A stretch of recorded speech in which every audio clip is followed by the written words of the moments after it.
बिस्मिल्लाहिर्रहमानिर्रहीम। आज तक के मुअज़्ज़ज़ नाज़रीन अस्सलाम वालेकुम। हम आज सुबह बोर्ड पर यहाँ आए थे। उस औरत ने खुद ही बात शुरू करते हुए कहा, मेरे साथी पता नहीं कहाँ निकल गए, उन्हीं को तलाश करती फिर रही हूँ। हो सकता है वो तुम्हें तलाश करते फिर रही हूँ, हारा काशी ने कहा। हो सकता है, उस औरत ने कहा और फिर वैदान की तरफ देखकर बोली, बड़ा प्यारा बच्चा है, तुम्हारा बेटा है? हाँ, हारा काशी के मुंह से बेइख्तियार निकला। उसने महसूस किया था कि वो हसीन औरत वैदान में ज्यादा दिलचस्पी ले रही थी। बातें तो वो हाराकाशी से कर रही थी, लेकिन उसकी सारी तवज्जो वैदान की तरफ थी। हाराकाशी ने एक और बात खास तौर से नोट की थी कि उस औरत के अंदाज में एक तरह की बेचैनी थी और वो बार बार इधर उधर देख रही थी। हाराकाशी की छटीस ने उसे किसी गड़बड़ का एहसास करा दिया। उसने दाईं टांग इस तरह समेटी कि जरूरत के वक्त फौरी तौर पर पिंडली पर बंधे हुए होलिस्टर से रिवाल्वर निकाल सके। वैदान, वो अपनी जगह से उठते हुए बोली, चलो वापस चलें, बहुत देर हो चुकी है। वैदान भी खड़ा हो गया। उसने दूसरी औरत की तरफ देखकर हाथ हिलाया और हाराकाशी के साथ चल पड़ा। हाराकाशी ने वैदान को अपने आगे ही रखा। उसने एक दो मरतबा मुड़कर भी देखा। वो औरत वहीं खड़ी उन्हीं की तरफ देख रही थी। वो दोनों गुंजान दरख्तों में घुस गए। तंग सी पगडंडियां थी जिसे बाज जगहों पर झाड़ियों ने ढांप रखा था। हाराकाशी को न जाने बार बार ये एहसास क्यों हो रहा था कि कोई उनका ताकुब कर रहा है। उसने कई मरतबा पीछे मुड़कर देखा, लेकिन गुंजान दरख्तों की वजह से कोई भी नजर नहीं आया था।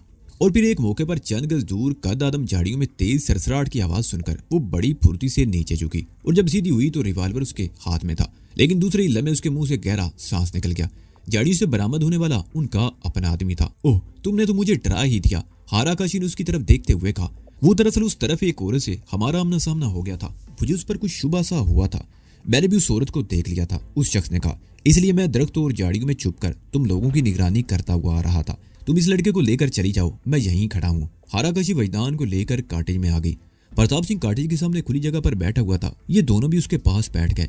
हाराकाशी ने उस औरत के बारे में बताया तो प्रताप सिंह चौंके बगैर ना रह सका। उसका उरिया बताओ, क्या उसे यहाँ पर छोटा सा तिल तो नहीं था? प्रताप सिंह ने ऊँटों के गोशे पर उंगली रखते हुए पूछा। नहीं, हाराकाशी ने नफी में सारी लाया और उस औरत का पूरा उलिया बताने लगी। मैंने हॉस्पिटल में स्वीतर सिंह के कमरे से जिस औरत को निकलते हुए देखा था, उसका हुलिया भी कुछ ऐसा ही था, लेकिन उसके ऊँटों के गोशे पर स्याह तिल था और बाल गोल्डन थे। लेकिन तुमने उसके कदो कामत और चेहरे के जो नकूश बताए हैं, उस पर मुझे शुबा हो रहा है। कहाँ देखा था तुमने उसे? प्रताप सिंह ने कहा। उस तरफ नदी के करीब, हाराकाशी ने इशारे से बताया। तुम लोग बैठो, मैं अभी आता हूँ। प्रताप सिंह उठकर उसी तरफ चल पड़ा। उसकी वापसी तकरीबन 2 घंटे बाद हुई। वो काफी दूर तक चक्कर लगाकर आया था, लेकिन वो औरत उसे कहीं भी नजर नहीं आई थी।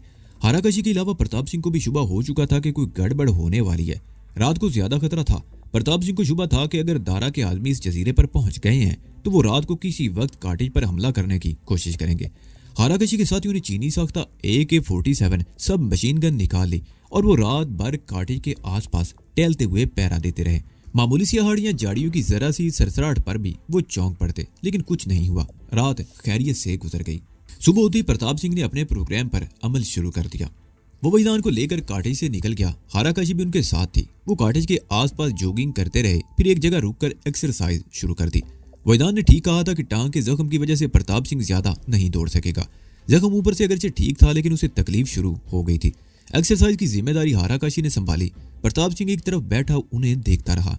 नाश्ते के तकरीबन 1 घंटे बाद मार्शल आर्ट की क्लास शुरू हुई। इस मकसद के लिए उन्होंने कदरे खुली जगह का इंतखाब किया था, जो कॉटेज से तकरीबन 100 गज के फासले पर थी। हाराकाशी वैदान को सामने खड़ा करके उस अरबी फन के बारे में लेक्चर दे रही थी और प्रताप सिंह एक पत्थर पर बैठा उन्हें देख रहा था। धूप निकली हुई थी। प्रताप सिंह अपनी जगह से उठकर इधर उधर टहलने लगा। मगरब की तरफ सब्जे से ढकी हुई एक छोटी सी पहाड़ी थी। कुछ देर पहले उसने उस पहाड़ी पर कुछ नकलो हरकत महसूस की थी और ये कोई गैर मामूली बात नहीं थी। इस जजीरे पर भी सियाहों की आमदोरफ्त थी और वो सैर के लिए किसी भी तरफ जा सकते थे। हाराकाशी अब वैदान को स्ट्रेचिंग पट्टों के फैलाव के बारे में बता रही थी। स्ट्रेचिंग की मार्शल आर्ट में बुनियादी हैसियत हासिल है, जिसमें जितनी ज्यादा लचक होगी, न सिर्फ ये कि फन सीखने में आसानी होगी, बल्कि हरीफ पे हमलावर होने में कुव्वत में भी इजाफा होगा। वैदान जमीन पर बैठा अपनी दोनों टांगों को दाएं बाएं फैलाने की कोशिश कर रहा था। उसके साथ ही इस पोजीशन में बैठी हुई हाराकाशी उसे बता रही थी कि टांगों को किस तरह ज्यादा से ज्यादा स्ट्रेच किया जा सकता है। उसने अपनी टांगें 90 के जाविये पर फैला रखी थी। प्रताप सिंह दिलचस्प नजरों से उसकी तरफ देख रहा था। फिजा अचानक की फायर की आवाज से गूंज उठी। वैदान के पीछे तकरीबन 10 फुट के फासले पर एक पत्थर के छोटे छोटे टुकड़े फिजा में बिखर गए। हाराकाशी और प्रताप सिंह बैक वक्त वैदान की तरफ लपके।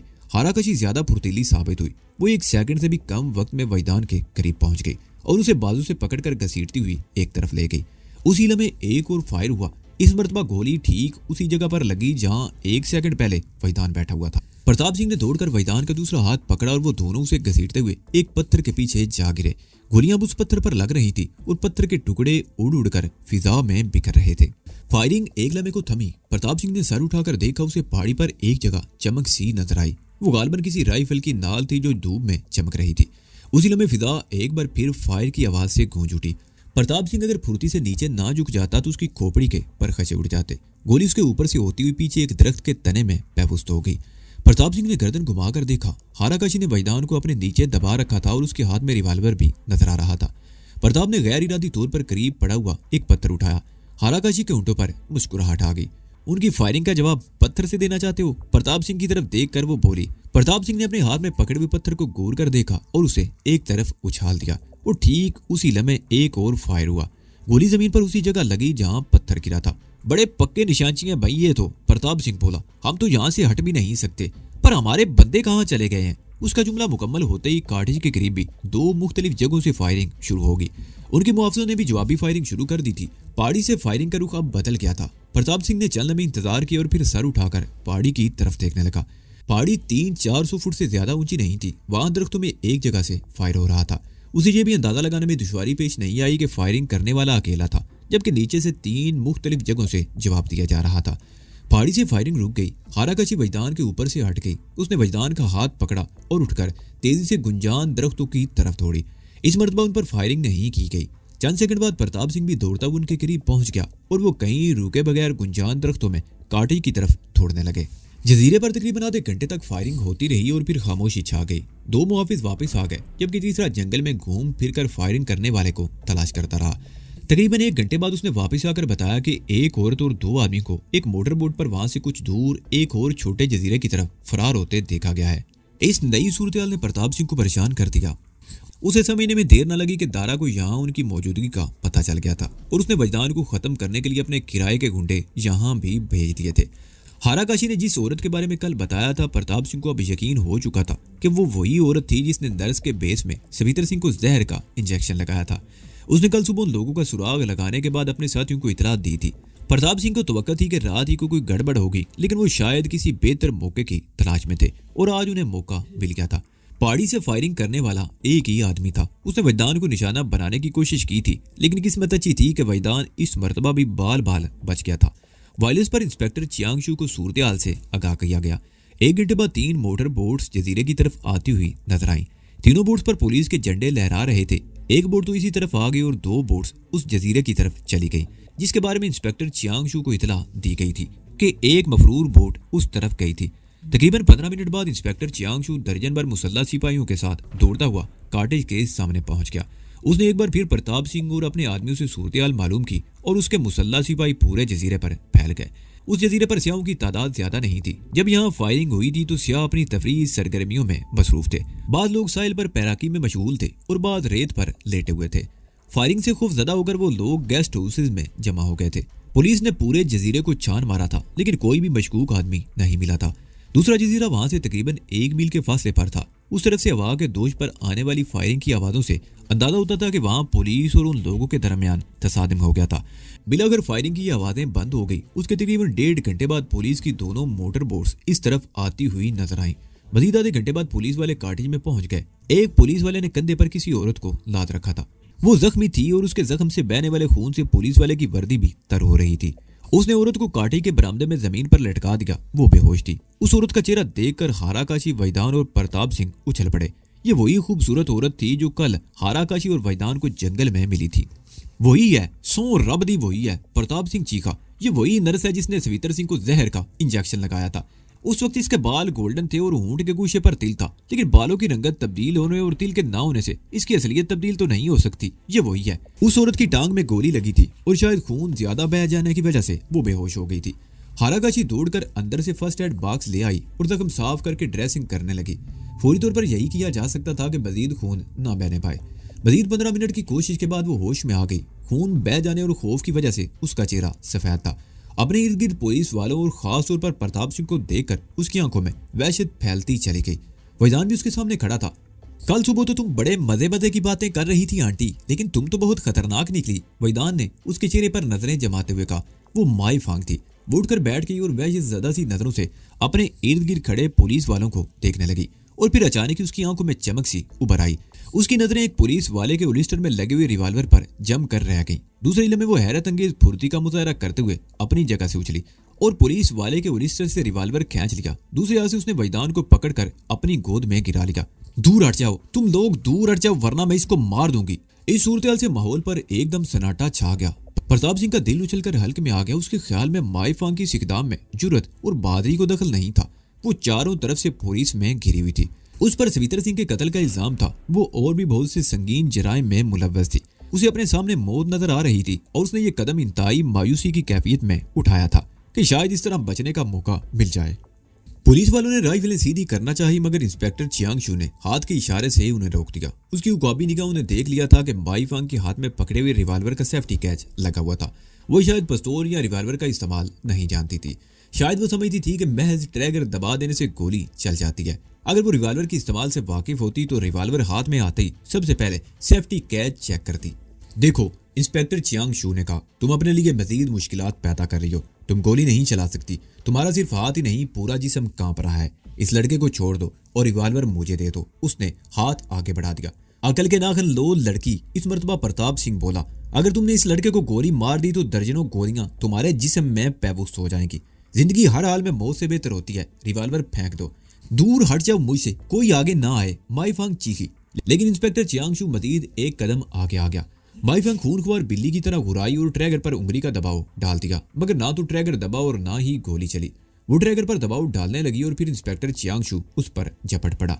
करीब खड़ी हुई हाराकाशी ने बड़ी तेजी से आगे बढ़कर वैदान को हाथ से पकड़कर अपनी तरफ खींच लिया और उसे लेकर दौड़ती हुई कॉटेज में घुस गई। माई फांग की ये आखिरी कोशिश भी नाकाम हो गई। इंस्पेक्टर ने उसे रिवॉल्वर छीना और दो पुलिस वालों को इशारा किया। वो माई फांग पर झपट पड़े, उसके दोनों हाथ पुष्ट पर मोड़कर हथकड़ी पहना दी।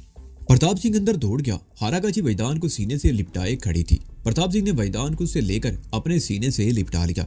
वो दूसरी मर्तबा मौत के मुंह से निकला था और थर थर कांप रहा था। लगता है सिंगापुर से अब अपना दाना पानी खत्म हो चुका है और हमें यहाँ से जाना ही पड़ेगा, प्रताप सिंह ने इंस्पेक्टर चियांग शू की तरफ देखते हुए कहा। वो दोनों इस वक्त पुलिस स्टेशन में बैठे हुए थे। तुम यहाँ से किधर जाएगा? इंस्पेक्टर चियांग शू ने उसे घूरा। वैदान के लिए सबसे महफूज जगह सिंगापुर है। यहाँ पुलिस इसकी हिफाजत तो करती है, किसी दूसरी जगह जाएगा तो वो आसानी से मारा जाएगा। पुलिस खाक हिफाजत करती है इसकी, प्रताप सिंह बोला। पुलिस की मौजूदगी में भी इस पर बार बार हमले हो रहे हैं। वो तो इसकी किस्मत अच्छी है कि अब तक बचता रहा है। मुझे तो हैरत इस बात पर है कि पुलिस अब तक दारा का सुराग नहीं लगा सकी। वो एक पुरस्कार ताकत बन गया है। उसके आदमी हर जगह पहुंच जाते हैं। तुम जानते हो कि पुलिस हमेशा अलर्ट रही है, चियांग शू ने कहा। कल लेज़ेरस आइलैंड पर पकड़े जाने के बाद माई फांग ने कुछ सनसनीखेज इंकशाफ किए थे। दारा को उन लोगों में से किसी ने नहीं देखा। उसका ताल्लुक किम से है और ये लोग किम के लिए काम कर रहे हैं। माई फांग की निशानदेही पर गुज़िश्ता रात हमने किम के खुफिया अड्डे पर छापा मारा था, लेकिन वो वहां से फरार होने में कामयाब हो गया। रात के पिछले पैर उसके नाइट क्लब पर भी छापा मारा गया, वो वहां भी नहीं मिला। पुलिस उसे तलाश करने की पूरी कोशिश कर रही है। जब तक किम और दारा नहीं पकड़े जाएंगे उस वक्त तक लड़के की जान खतरे में रहेगी। खौफ और दहशत से तो वो वैसे ही आधा हो गया है। वो एक बहादुर लड़का है, अब तक अपने आप को संभाले हुए है, लेकिन इससे पहले कि उसकी हिम्मत जवाब दे जाए मैं उसे यहाँ से लेकर चला जाऊं। प्रताप सिंह ने कहा। कहाँ जाओगे? इसके लिए खतरा तो हर जगह मौजूद है, चियांग शू बोला। कुछ अरसे के लिए ऐसी जगह ले जाऊंगा जहां वो खतरा से महफूज रहे, प्रताप सिंह बोला। प्रताप सिंह, इंस्पेक्टर चियांग शू के चेहरे पर नजरें जमाते हुए बोला। तुमको इस लड़के का इतना ज्यादा फिक्र क्यों है? इसके लिए तुमने अपना कारोबार से तवज्जो छोड़ दिया, अपना जान को खतरे में डाला, दुश्मनी मोल लिया। क्यों? तुम अच्छी तरह जानते हो कि आबद अली मेरा दोस्त था, प्रताप सिंह ने कहा। उन मियाँ बीवी के कत्ल के बाद वैदान अकेला रह गया है। एक दोस्त होने के नाते मेरा फर्ज है कि इसकी मदद करूं। हम जिस माशरे से ताल्लुक रखते हैं वहाँ रिश्तों, नातों और दोस्ती को बहुत ज्यादा अहमियत दी जाती है। हम लोग तो दोस्ती पर अपनी जान तक कुर्बान कर देते हैं। दोस्ती पर या दौलत पर? चियांग शू ने उसके चेहरे पर नजरें जमा दी। दौलत? प्रताप सिंह ने चौंक कर उसकी तरफ देखा। क्या तुम समझते हो कि मैं ये सब कुछ इसकी दौलत हथियाने के लिए कर रहा हूँ? आबद अली की जायदाद कितनी होगी? एक मकान और एक दुकान और चंद हजार का बैंक बैलेंस जबके। मैं उस जायदाद की बात नहीं कर रहा, चियांग शू ने उसकी बात काटते हुए कहा। मुझे पता चला है कि 5 करोड़ रुपए मालियत के सोने का भी कोई मामला है। सोना? प्रताप सिंह उछल पड़ा। उसके चेहरे का रंग एकदम मुतगय्यर हो गया। उसने फौरन ही अपनी कैफियत पर काबू पाया और चियांग शू की तरफ देखते हुए बोला, तुमसे मेरी दोस्ती बहुत पुरानी है। तुम मेरे कारोबार से भी अच्छी तरह वाकिफ हो। तुम्हें यह भी इल्म होगा कि इस वक्त मेरी माली हैसियत क्या होगी। तुम 20-25 करोड़ डॉलर की असामी तो हो। चियांग शू मुस्कुराया। तो फिर 5 करोड़ के सोने की मेरे नजदीक क्या हैसियत है? प्रताप सिंह ने कहा। तुमने ये कैसे समझ लिया कि मैं दौलत के लिए वैदान का साथ दे रहा हूँ? मुझे तुम्हारी नीयत पर कोई शुबा नहीं, चियांगशू ने मुस्कुराते हुए कहा। लेकिन ये 5 करोड़ के सोने का क्या किस्सा है? पहले ये बताओ कि तुम्हें ये बात कहाँ से मालूम हुई? प्रताप सिंह बोला। हारा काशी वैदान से उसके माँ बाप के बारे में पूछ रही थी कि उस सोने का जिक्र भी आया, लेकिन किसी वजह से बात पूरी ना हो सकी। क्या किस्सा है ये? कहीं ऐसा तो नहीं कि वैदान ऐसा कोई राज जानता हो और वो लोग इसलिए भी इसे खत्म करना चाहते हो? मेरे ख्याल में दारा को ये मालूम नहीं कि वैदान सोने के राज से वाकिफ है। अगर उसे इल्म होता तो वैदान को खत्म कराने की बजाय जिंदा पकड़ने की कोशिश की जाती। और वो सोना, उसकी हकीकत कुछ यूं है कि वो चंद लम्हों को खामोश हुआ, फिर आबद अली की डायरी के बारे में बताने लगा। आखिर में वो कह रहा था वो अब भी उसी जगह मौजूद है जहां आबद अली ने उसे छुपा दिया था। मैं उसे हुकूमत पाकिस्तान की मलकियत समझता हूँ और मेरे ख्याल में उसमें से कुछ हिस्सा वैदान को भी मिलना चाहिए। उस सोने के बारे में तुम हुकूमत पाकिस्तान को इतला क्यों नहीं दे देते? इंस्पेक्टर चियांगशू ने कहा। अभी नहीं, प्रताप सिंह ने कहा। जब तक वैदान का कोई बंदोबस्त नहीं हो जाता उस वक्त तक ये राज ही रहेगा कि सोना कहाँ है। ओके, तुम्हारी मर्जी। इंस्पेक्टर ने कंधे उचका दिए। लड़का इस वक्त कहाँ है? वो महफूज है, प्रताप सिंह ने कहा। मैं पुलिस की कारकर्दगी से बेहद मायूस हो गया हूँ, इसलिए मैंने फैसला किया है कि वैदान की हिफाजत मैं खुद करूंगा। ओके, अब मैं चलता हूँ, तुमसे राब्ता रखूंगा। प्रताप सिंह पुलिस स्टेशन से निकल आया। उस वक्त दोपहर का 1:30 बजने वाला था। वो जितना जानता था कि दारा के आदमी इस वक्त भी उसकी ताक में है और मौका मिलते ही इसे भी ठिकाने लगा देंगे, इसलिए वो खासा मोहतात था। इसकी जेब में हर वक्त पिस्तौल मौजूद रहता। लेकिन लैजारस जजीरे पर माईवांग को पकड़े जाने के बाद पुलिस वाकई कुछ अलर्ट हो गई थी। कई जगहों पर छापे मारे जा रहे थे। दर्जनों मशकूक अफराद को हिरासत में लिया गया था। पुलिस की इन सरगर्मियों की वजह से आम जराइम पेशा लोग भी मोहतात हो गए थे और वो भी अपनी सरगर्मियां मुअत्तल करके रोपोश हो गए थे। पुलिस ने वैसे तो कई मशकूक लोगों को पकड़ा था, लेकिन असल मुलजिम गायब थे। किम के गिरोह के 1-2 आदमी पकड़े भी गए। उन्होंने किम के बारे में तो बताया, लेकिन दारा के बारे में वो कुछ नहीं जानते थे। प्रताप सिंह सड़क पर चलते हुए सोच रहा था कि अगर किम पकड़ा जाए तो दारा तक पहुंचना ज्यादा मुश्किल नहीं होगा। लेकिन असल मसला तो किम के पकड़े जाने का था। वो तो गधे के सर से सींगों की तरह गायब हो गया था। कुछ दूर पैदल चलने के बाद प्रताप सिंह एक टैक्सी में बैठकर ड्राई कार्ट एवेन्यू पर वाक़ टेंगलन क्लब आ गया। डाइनिंग हॉल में ज्यादा गाहक नहीं थे। वो कोने की एक मेज पर बैठ गया। कुछ ही देर बाद एक बावर्दी वेटर उसके सामने आन खड़ा हुआ। प्रताप सिंह ने मेन्यू देकर खाने का ऑर्डर नोट कराया और इधर उधर देखने लगा। तकरीबन 15 मिनट बाद वेटर मेज पर खाना सर्व करने लगा। साथ ही वो कुछ बड़बड़ा भी रहा था, जिसे प्रताप सिंह बड़े गौर से सुन रहा था। सरदार जी, वो लड़का बहुत तंग कर रहा है, कहता है चाचा के पास लेकर चलो। आज सुबह को वो घर से निकल भी गया था। बड़ी मुश्किल से समझा बुझा कर उसे वापस ले गया था। इस वक्त घर में कौन है? प्रताप सिंह ने एक प्लेट अपनी तरफ सिरकाते हुए मदम लहजे में पूछा। सब लोग घर में हैं जी। 1-1.5 घंटा पहले गुलाब सिंह भी आ गया था, शायद उसके साथ दिल लग गया हो, वेटर ने जवाब दिया। तुम घर किस वक्त जाओगे? प्रताप सिंह ने पूछा। वैसे तो मेरी छुट्टी 6 बजे होगी, लेकिन उससे पहले एक चक्कर लगाऊंगा, वेटर ने कहा। उससे कहना मैं आज रात को आऊंगा, प्रताप सिंह ने कहा और खाने की तरफ मुतवज्जो हो गया। वेटर कुछ देर वहां खड़ा रहा जैसे किसी ऑर्डर का मुंतजिर हो, फिर वापस चला गया। वो वेटर भी सिख ही था। प्रताप सिंह के बाप के दोस्त खारा सिंह का बेटा। खारा सिंह और प्रताप सिंह के बाप गोरख सिंह की दोस्ती बड़ी पुरानी थी। खारा सिंह भी टैलेंट क्लब ही में मुलाजिम था। खारा सिंह के इंतकाल के बाद अवतार सिंह को इस क्लब में नौकरी मिल गई थी और रिहाइश के लिए वो क्वार्टर भी जहां पहले से उनकी रिहाइश थी। अवतार सिंह से प्रताप सिंह की मुलाकात कभी कभार ही होती थी। जजीरे से वापस आने के बाद प्रताप सिंह के जहन में अचानक ही ख्याल आया था कि क्यों ना वैदान को चंद रोज के लिए अवतार सिंह के घर छोड़ दिया जाए। वहां किसी को शुबा भी नहीं होगा। और फिर उसी रात वो वैदान को लेकर टेंगलन क्लब के अकब में वाक़ मुलाजमीन के रिहायशी क्वार्टरों वाले हिस्से में पहुंच गया। क्वार्टरों के सामने वसी अरीज कंपाउंड था। इस वक्त रात का 1 बज रहा था और कंपाउंड में कोई नहीं था। प्रताप ने अवतार सिंह के दरवाजे की बेल बजाई तो बाहर अवतार सिंह ही आया। प्रताप सिंह वैदान को लेकर अंदर आ गया और सरगोशी में अवतार सिंह को समझाने लगा कि वैदान 2-3 दिन उसके हां रहेगा। अवतार सिंह बदहवास सा हो गया। वैदान के हवाले से जो हंगामे हो रहे थे वो उनसे वाकिफ था। आए दिन अखबारात में खबरें शाये होती थी। आबद अली के दुश्मन मौत के साए की तरह वैदान के पीछे लगे हुए थे। उस पर कई कातलाना हमले हो चुके थे। इस चक्कर में प्रताप सिंह के 2 बंदे भी मारे जा चुके थे। अवतार सिंह ऐसी कोई जिम्मेदारी कबूल करते हुए हिचकिचा रहा था। कोई नहीं जानता कि मेरे और तुम्हारे दरमियान कुछ ताल्लुकात हैं, प्रताप सिंह ने कहा। किसी को शुबा भी नहीं होगा कि वैदान यहाँ है और यहाँ तो इसे कोई जानता भी नहीं। बस 2-3 दिन की तो बात है, उसके बाद मैं इसे यहाँ से ले जाऊंगा। अवतार सिंह बड़ी मुश्किल से आमादा हुआ। प्रताप सिंह ने उसे कुछ रकम भी दी और प्रताप सिंह आज तीसरे दिन यहाँ आया था। उसे यकीन था कि इस किस्म की बात सुनने को मिलेगी। अवतार सिंह के घर वाले वैदान के लिए बिल्कुल अजनबी थे। वो यकीनन खुद भी परेशान था और दूसरों को भी परेशान कर रहा होगा। प्रताप सिंह खाना खाने के बाद भी तकरीबन आधा घंटा वहां बैठा रहा और फिर क्लब से निकलकर टैक्सी में बैठा और सीधा अपने घर आ गया। वो अपने घर में कई रोज बाद आया। हर चीज पर धूल जमी हुई थी। वो आधी सफाई में मसरूफ हो गया और फिर उस काम से फारिग होकर बरामदे में कुर्सी डालकर बैठ गया।